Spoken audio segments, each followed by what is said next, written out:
오늘 본문은 이삭이 자기 부인 리브가와 둘째 아들 야곱에게 속아서 장남 에서를 제치고 둘째 야곱에게 축복하는 그 축복의 짧은 문장입니다만은 이거는 인류의 역사를 바꾸는 대단한 축복 기도입니다. 그런데 이 이삭의 축복 기도가 있기까지 아브라함의 갈대아 우르 대탈출, 그 갈대아 우르는 아브라함의 아버지 데라가 머물던 지역인데 거기는 우상을 만드는 곳입니다. 거기로부터 하나님께서 벗어나라고 쫓아내세요. 그래서 거기로부터 쫓겨나와서 그래서 힘들게 100세에 얻은 아들 이삭을 하나님의 제물로 드리니 어찌니 했다가 그 이삭이 아버지의 대를 이어서 오랜 세월 장수합니다. 그리고 그에게서 예쁜 아내 리브가를 주시고 그 리브가를 통해서 에서와 야곱이라는 두 아들을 얻습니다. 우리는 아브라함을 복의 근원이라고 말합니다. 믿음의 조상이라고 합니다. 축복의 조상이죠. 그리고 이삭을 우리는 축복의 통로라고 합니다.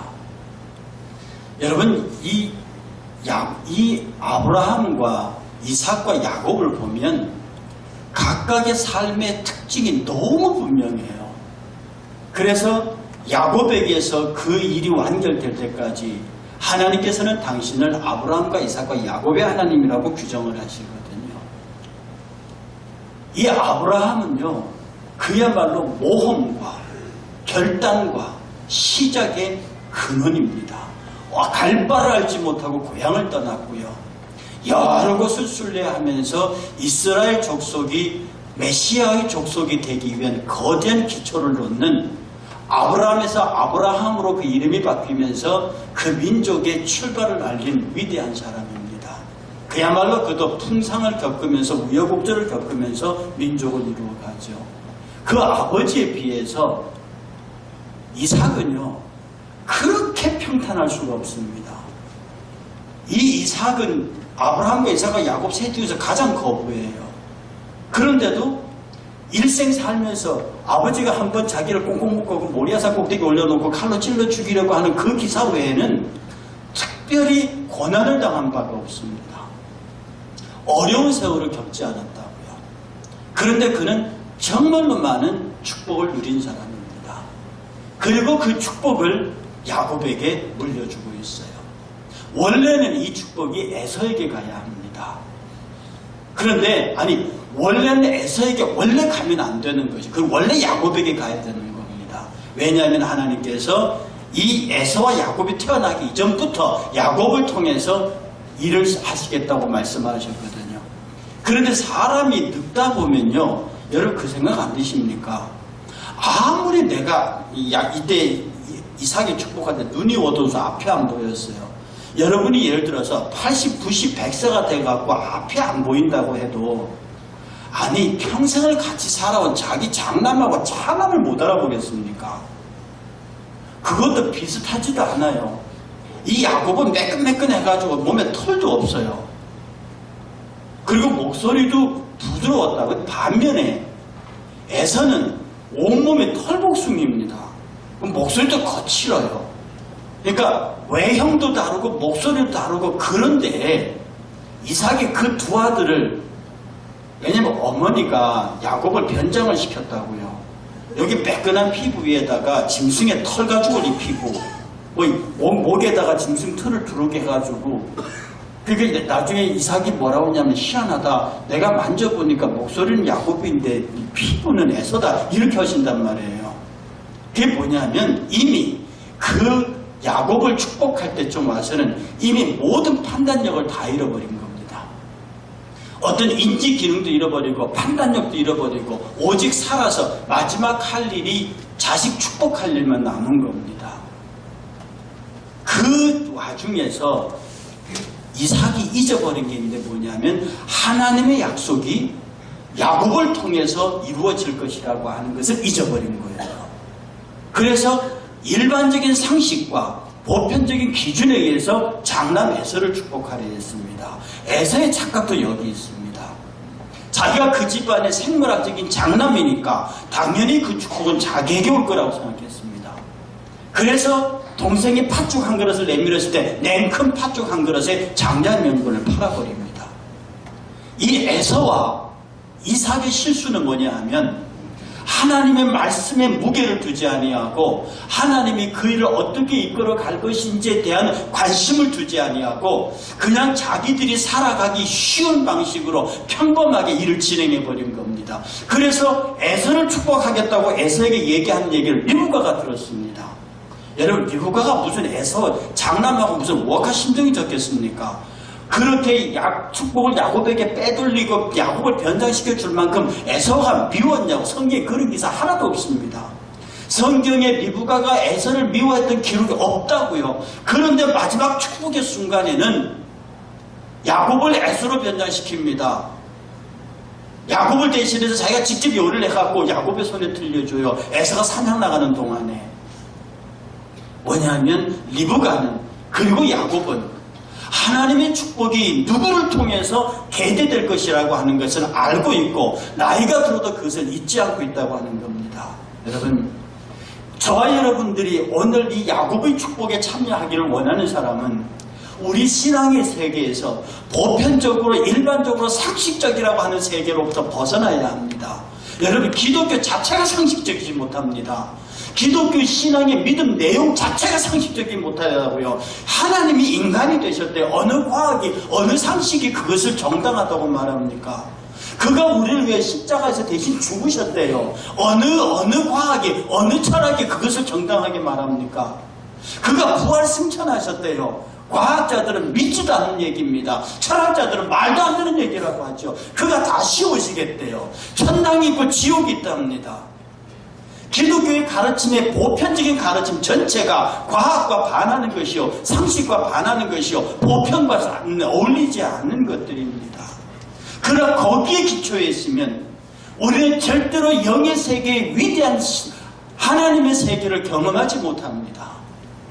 바로 이 야곱이 받은 놀라운 축복은 그 사실을 알고 있는 리브가에 의해서, 야곱에 의해서 그 아브라함으로부터 내려오는 축복의 통로인 이삭을 통해서 그들이 가져가기 위해서 에서를 관로 밖으로 내는 것입니다. 그 내친 것이 아닙니다. 지금 여러분들은 영원한 축복에 관하여, 영원한 은혜와 복에 관하여 얼마나 관심을 가지고 있습니까? 여러분은 지금 일상을 살고 있으면서 지금 이 자리에 예배하면서도 정말 나는 저 축복을 받아야 한다라고 여러분의 마음에 갈급함이 일어나지 않으십니까? 이 야곱은 분노했습니다. 야곱은 자기가 장자로 태어나지 못한 것에 분노했고 자기가 늘 형 뒤를 쫓아다녀야 되는 것에 분노했습니다. 그리고 형을 속여서라도, 아버지를 속여서라도 그 하나님의 것을 가져가고 싶었습니다. 속이는 자체는 나쁩니다. 그 놀라운 사실은 야곱이라는 이름 자체가 간사한 자, 속이는 자라는 야곱 이름의 뜻이 그렇습니다. 그래서 하나님은 그를 지렁이 같은 야곱이라고 불렀다고요. 그런데 더 놀라운 사실은 하나님은 나는 야곱의 하나님이라고 말합니다. 나는 아브라함의 하나님도 되고 이삭의 하나님 되고 야곱의 하나님도 된다. 이 지렁이 같은 야곱아, 그러나 내가 너의 하나님이다, 이렇게 얘기하신다고요. 성경은 너는 죄인이라고 말합니다. 그러나 나는 너의 그리스도가 된다고 말합니다. 너는 세상이 버림받았으나 나는 너를 버리지 않았다고 말합니다. 이것이 오늘날 우리가 그리스도 안에 있는 자들의 패러독스입니다. 여러분은 믿음의 세계, 은혜의 세계, 축복의 세계 속기를 원하는 사람은 그냥 상식과 보편 평범한 데 머물러 있는 사람들은 그런 은혜와 복을 누릴 수 없습니다. 1858년에 피피 빌리스라고 하는 소녀가 있었습니다. 이 빌리스가 독일에 있다가 영국으로 유학을 갔습니다. 그 아버지가 목사예요. 그래 어려서부터 신앙생활해서 우리가 쉬이 말하는 모태신앙입니다. 그런데 모태신앙하는 사람들이 거의 대부분이 그러하듯이 밋밋합니다. 어려서부터 아버지를 따라 교회를 다녔기 때문에 특별한 은사 경험도 없고 예수를 만난 인격적 경험도 없습니다. 그냥 교회 출석하다가 영국으로 유학을 갔으니 자유롭지요. 학생은 착해서 열심히 공부했으면 그러다 병이 났습니다. 그래서 어느 날 친구 집에 놀러를 갔단 말입니다. 쉴 겸 해서. 근데 그 친구 집이 워낙 저택입니다.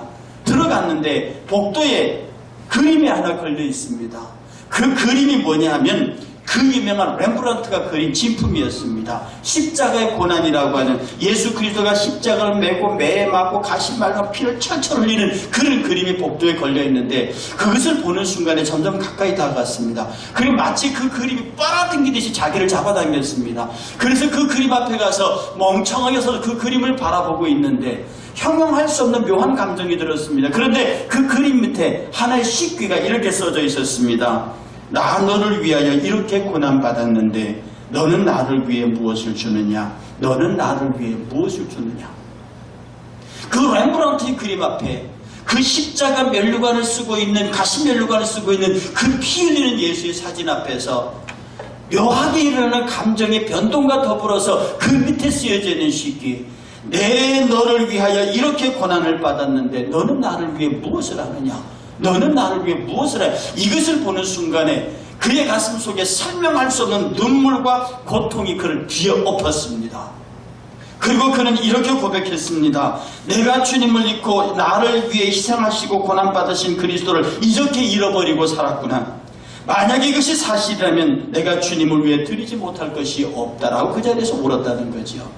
그리고 그가 집에 돌아와서 그때 받은 충격과 감격을 자기의 시로 옮겨 쓰기 시작했습니다. 그 시의 내용은 이러합니다. 내 너를 위하여 몸버려 피 흘려 내 죄를 속하여 살 길을 주었다. 너 위에 몸을 주건만 너 무엇하느냐? 너 위에 몸을 주건만 날 위해 무엇하느냐? 여러분이 즐겨 자주 부르시는 찬송가 311장의 작시자 이야기입니다. 우리의 삶 속에 하나님의 은혜와 복으로 들어오는 통로는 그냥 가만히 있는다고 되는 것이 아닙니다. 그의 조상 아브라함이 갈대아우를 떠나버리는 것처럼 우리는 보편과 상식의 땅에서 떠나야 합니다. 일반 사람들이 다 살아가는 출세의 방법, 성공의 방법 그런 곳으로부터 떠나야 합니다. 왜? 우리가 받을 수 있는 복의 통로는 우리가 받을 수 있는 복의 장은 그들과는 전혀 다르기 때문입니다. 예수를 믿으면서 세상 사람과 같은 방법으로 산다. 예수를 믿으면서 세상 사람과 같은 방법으로 성공하려 한다. 예수를 믿으면서 세상과 같은 방법으로 내 삶을 경영하려고 한다. 이것 자체가 하나님을 속이는 것이요 이것 자체가 하나님과는 같이 어울릴 수 없는 매우 위험한 신앙 삶의 모양이라고 하는 것입니다. 축복의 출발이 아브라함에게 있었다고 하면 축복의 통로는 이삭입니다. 말씀드렸던 이삭은 그토록 행복한 사람이었습니다. 그야말로 이삭의 삶의 바다는 그래서 이삭하면 떠오르는 것이 평안과 사랑입니다.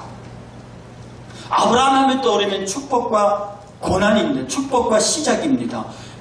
이삭을 떠올리면 사랑의 사람입니다. 평안의 사람입니다. 오늘 예수 그리스도 안에서 보편의 삶을 떠나서 일반적으로 세상 사람들이 사는 삶의 자리를 떠나서 그리스도의 신앙의 세계로 들어오면 그들이 가장 먼저 경험하는 것이 내적인 사랑의 감정입니다. 사랑할 수 있는 사람입니다. 세상에 많은 사랑도 많은 사람을 떳하게 한다고 하는데 그리스도 안에서의 사랑은 내용이 다릅니다. 그 사랑은 우리의 일생에 일어나는 모든 고통, 모든 근심, 염려를 다 넉넉히 잠재우고도 남는 물결과 같은 바닷물결과 같은 모양입니다. 그러므로 사랑에는 깊이 빠져드는 것입니다. 그 사랑이 우리를 덮는 것입니다. 그 사랑은 우리 전체의 삶을 모양 지어주고 있는 겁니다. 신학하는 사람들은 알고 있습니다만 칼 바르트라고 하는 유명한 스위스 신학자가 있습니다. 신학하는 사람 중에 칼 바르트를 모르는 사람이 없습니다. 그런데 그가 하루는 미국에 왔습니다. 워낙 유명한 신학자니까 온 신학자들과 신문 기자들이 그를 인터뷰하기 위해 몰려들었습니다.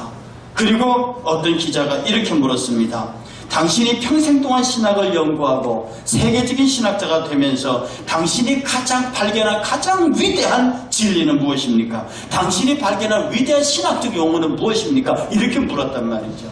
그러니까 거기 모인 신학자들과 이 신문 기자들이, 방송 기자들이 그의 입에서 어떤 말이 나올까를 기대하고 있었습니다. 그런데 이 위대한 신학자는 뜻밖의 말을 했습니다. 예, 그것은 하나님은 나를 사랑하셨습니다. 성경에 그것이 기록되어 있다는 사실은 내가 발견한 가장 놀라운 사실입니다. 날 사랑하심이라고 하는 그 말이 성경에 누구든지 보아서 다 알 수 있습니다. 그런데 그는 그것을 발견했다고 말했습니다. 그는 그것을 찾아냈다고 말하는 겁니다. 세상에 홍수가 나면 천지가 물로 뒤집히지만 먹을 수 있는 식수가 없습니다. 홍수가 나면 가장 귀한 것이 식수란 말입니다. 이 세상이 지금 사랑의 홍수바다가 났습니다. 노래며 유행가며 영화며 뭐 다 주제가 사랑입니다. 그런데 왜 이 세상 사람들은 이렇게 사랑을 갈구하고 있겠습니까? 사랑의 홍수 속에 살면서 정작 내가 먹을 수 있는 사랑의 생수는 없다 이 말이거든요. 그 칼바르트는 그렇게 말하면서 혼자 나즈키 이렇게 찬송가를 불렀습니다. 날 사랑하심, 날 사랑하심, 날 사랑하심 성경에 써있네. 위대한 신학자의 용어 속에도 성경을 보면 읽을 수 있고 그가 나를 사랑한다는 그 문장이 아니라 실제로 그의 삶 속에서 자신의 모든 영혼의 삶까지를 덮어내리는 하나님의 사랑을 발견했다는 것입니다. 왜 칼바르트만 발견하겠습니까? 왜 위대한 신학자와 설교자만 이 사실을 발견하겠습니까? 저와 여러분들이 이삭의 삶을 영위하며 이삭의 삶의 은혜 가운데 있는 아브라함의 대탈출을 거쳐서 예수 그리스도로 통하여서 누리고 있는 이 지금 이삭의 삶이 왜 저와 여러분에게는 없겠습니까? 여러분들은 이 이삭의 삶이 나의 삶과는 무관하다고 여길지 모릅니다. 그러나 그리스도의 사랑에 덧입히는 순간에 여러분 눈에 그리스도의 사랑이 발견되는 순간에 바로 여러분들은 가장 행복한 이삭의 삶을 살고 있다 하는 사실입니다. 그 이삭의 삶을 살고 있는 이삭이 야곱을 축복합니다. 여러분, 그리스도의 사랑이 우리를 축복합니다. 그리스도의 십자가의 고난이, 그리스도의 눈물이, 그리스도의 고통이, 그것을 다 합쳐서 하나로 말할 수 있는 그리스도의 사랑이 여러분을 축복합니다. 여러분은 축복의 백성이요. 야곱이 말입니다.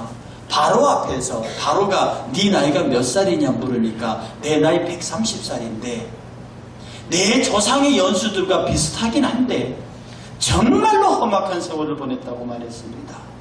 여러분이 아시다시피 야곱은 정말 험악한 세월을 보냈습니다. 이삭에게 그렇게 놀라운 축복을 받았습니다. 이삭에게 받은 축복이 아버지로부터 받은 축복이 얼마나 큰데요. 그러나 그는 전체 생애에 험악한 세월을 보냈다고 말했습니다. 그는 아버지에게 쫓겨 형에게 쫓겨서 삼촌 라반에게 도망갑니다. 삼촌 라반에게 결혼할 딸을 구했다가 삼촌에게 속아서 14년인가 일하면서 결혼을 겨우 성공합니다. 그리고 거기에서 종으로 일하면서 많은 재산을 얻습니다. 거기에서도 삼촌을 속이는 장면이 나옵니다. 삼촌이 화가 나서 따라올까봐 돈을 야반도주를 합니다. 돌아가는 길에 형이 무서워서 모든 재물을 다 강 건너 보내버립니다. 혼자 남아서 기도하다가 천사를 만나서 당신이 나를 축복하지 않으면 못 놓겠다고 천사와 한판 붙습니다. 이 어려운 세월을 살아가는 과정에 야곱을 지킬 수 있었던, 야곱을 지탱시킬 수 있었던 모든 것은 바로 야곱을 향한 그의 아버지 이삭의 축복이었습니다. 너를 저주하는 자가 저주를 받을 것이고 너를 축복하는 자가 축복받을 것이다. 이삭은 야곱의 축복이 지켜질 수 있도록 분명하게 왕의 선언을 그에게 주었던 것입니다. 여러분 인생을 살면은 어떻게 사십니까? 여러분이 지금 인생을 지금 어떤 분은 60, 70, 많은 분 우리 참 90까지 사셨는데 돌이켜보면 정말 여러분의 인생이 자신 있느냐 이 말입니다. 정말로 여러분 인생이 보람 있느냐 이 말입니다. 어떤 분이 인생을 75세라고 규정해놓고 일생 전체를 한번 펴놓고 시간 합산을 한 것이 있습니다. 이건 진리라기보다도 통계니까 그냥 들어보시기 바랍니다. 어떤 분이 75살을 인생으로 놓고 봤을 때 20년은 잠자는 데 썼고 20년은 일하는 데 썼고 7년은 노는 데 썼고 6년은 먹는 데 썼고 5년은 텔레비전 보는 데 썼고 5년은 쇼핑하는 데 썼고 3년은 누군가 만나고 기다리는 데 썼고 2년 반은 화장실 사용했었고 2년 반은 잡념과 잡생각에 갇혀 있었고 2년은 커피를 마셨고 1년은 전화를 받았답니다. 이걸 다 합치니까 75살이랍니다. 여러분은 자유로울 수 있습니까? 우리 인생 75세라고 규정할 때에 정말 모든 사람들이 보아서 의미 있고 보람 있고 정말 귀한 사건을 일으킨 시간은 얼마나 되시는데요. 얼핏얼핏 하다가 60, 70대요 8, 90대요 그 인생 끝났을 때에 정말 우리 인생 전체를 결산했을 때에 정말 의미 있게 부여할 수 있는 시간의 양은 얼마나 되시는데요. 야곱은 험악한 세월을 보냈습니다마는 그 험악한 세월의 끝에 요셉이 있었고 그 요셉을 통하여 그는 그렇게 아브라함을 통해서 약속하셨던 이스라엘 대민족을 이루는 역사를 이뤄냅니다. 그래서 하나님은 자랑스럽게 나는 아브라함과 이삭과 야곱의 하나님이라 말합니다. 우리는 지금 그 족보 끝에 있는 사람들인데 우리는 그 족보에 합당한 삶을 살고 있는지를 물어야 합니다. 여러분들은 지금 이삭이 자기의 아들 야곱의 머리 위에 축복하고 있는 것처럼 우리 구주 예수 그리스도로부터 그의 손이 여러분의 머리 위에 얹고 축복함을 받아야 합니다. 이렇게 축복합니다. 뭐라고 축복합니까? 하늘의 이슬과 땅의 기름짐이며 곡식의 풍성함과 포도주를 내게 주시기를 원하노라. 당시 농경 목축 사회에서 하늘의 이슬과 땅의 기름짐만큼 더 큰 축복은 없습니다. 당시 농경과 목축 사회 속에서 곡식의 풍성함과 포도주에 넘치는 것은 더 이상 가는 축복이 없습니다. 이 축복을 이삭이 지금 야곱에게 하고 있습니다. 야곱에게 하고 있습니다.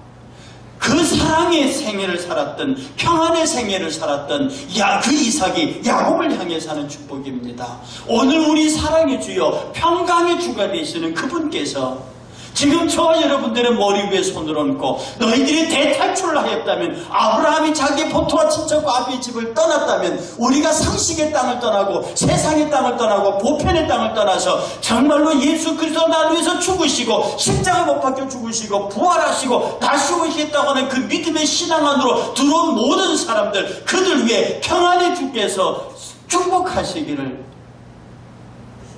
정말로 그가 여러분들을 향하여 은혜 베푸시고 여러분들을 향하여 사랑하시고 그 밝고 빛난 얼굴을 여러분들 향하여 비추사 은혜 베푸시고 여러분들에게 그 빛난 얼굴의 빛을 쏘아주셔서 평강 주시기를 원하는 그 하나님의 축복이 지금 여러분 가운데 임재하기를 원합니다. 우리 하나님은 축복하실 준비가 끝나 있습니다. 우리 주님은 지금 이삭처럼 축복할 준비가 되어 있습니다. 이삭에 남아있는 생애가 야곱을 축복하는 중에 남지 않았습니다. 지금 우리 구주 예수 그리스도가 여러분을 이 땅에서 강력한 남아있는 그리스도로 살 수 있도록 당신이 축복하시기를 원하십니다. 어쩌면 그가 우리에게 하실 마지막 일인지도 모릅니다.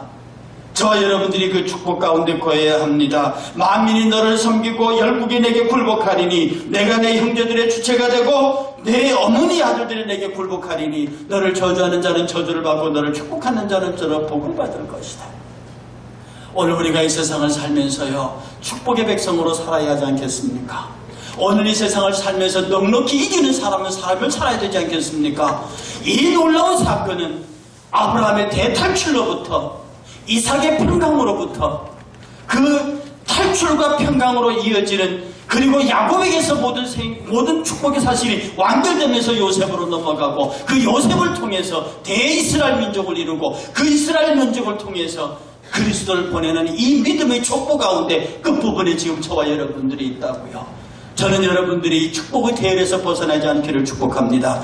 여러분들이 예수 그리스도의 조상인 이 족보 가운데서 여러분이 떨어져 나가지 않기를 원합니다. 우리 일상교회 성도들은 정말로 여러분의 삶의 모든 현장에서 하늘의 이슬과 땅의 기름으로 가득하기를 축복합니다. 여러분의 자녀들이 하나님의 능력 가운데 강성하여 가기를 축복합니다. 여러분의 산업이 정말로 기름짐으로 가득하여서 넘치는 포도주와 풍성한 곡식으로 가득하기를 축복합니다. 이 일들이 가능한 것은 여러분들이 예수 그리스도를 여러분의 심령 가운데 모심으로 세상의 모든 데라의 땅, 우상의 땅, 세상의 땅을 벗어나고 아버지의 평강 가운데로 들어가서 그 평강을 상속받고 그 사랑을 상속받아 이 위대한 축복을 완결하시는 저와 여러분이 되시기를 주의 이름으로 축원합니다.